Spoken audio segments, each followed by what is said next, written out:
கர்த்தர் ஒருவர் தான். ஆமென், ஸ்தோத்திரம். எனக்கு அன்பானவர்களே, அப்ப ஆண்டவர் சொல்கிறார், நீ முழு இதயத்தோடு அன்பு கூறு, முழு பலத்தோடு அன்பு கூறு. ஆண்டவரை நம்ம இப்படி அன்பு கூற வேண்டுமா? முழுமையாக. அல்லேலூயா. அது எந்த ஒரு பாரபட்சமே கிடையாது. இவருக்கு பாதி அவருக்கு பாதி அப்படிலாம் கிடையாது. முழுவதுமாய் நீ அன்பு கூறு. ஸ்தோத்திரம்.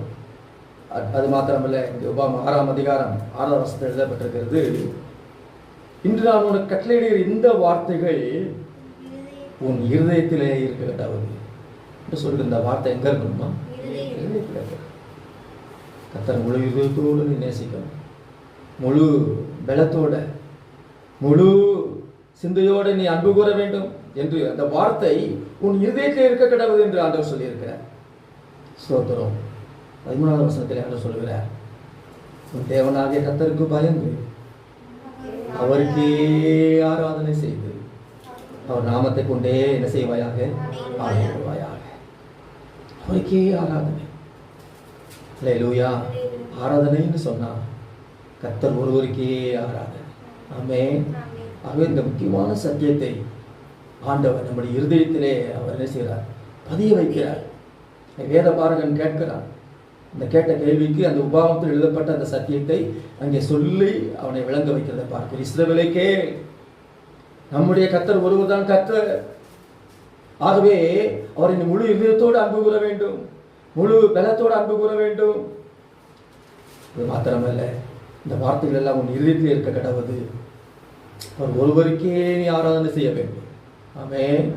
ஆராதனை என்று சொன்னால் பல பேருக்கு அல்ல, ஒருவருக்கு தான் ஆராதனை. பிசாசு இன்றைக்கு உலகத்தை வஞ்சித்து வைத்திருக்கிறார்.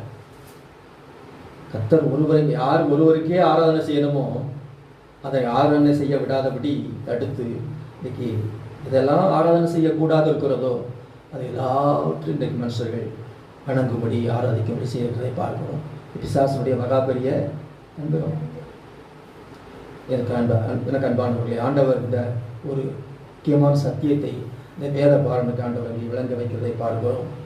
ஆகியதன் பாருங்கள், பிசாசானவன் குமாரனாகிய இயேசுவிடத்தில் வந்து சோதிக்க வந்த பொழுது பாருங்கள், அவன் சொல்கிறான், என்னை தாழ் விழுந்து பணிந்து கொள், இந்த உலகத்தின் சர்வ மகிமையையும் காட்டிவிட்டு தாழ பணிந்து கொள். எல்லாவற்றையும் நிமிஷத்தில் அவன் காட்டிவிட்டு சொல்கிறான், நான் உனக்கு தந்து விடுகிறேன், தாழ பணிந்து கொள் என்று சொல்கிறேன். அப்பொழுது ஆண்டவர் என்ன சொன்னார் பாருங்கள், இந்த உபாகமம் 6:13 தான் அவரை சுட்டி காட்டுகிறார். மத்திய 4:10 அப்பொழுது இயேசு அப்பாலே போ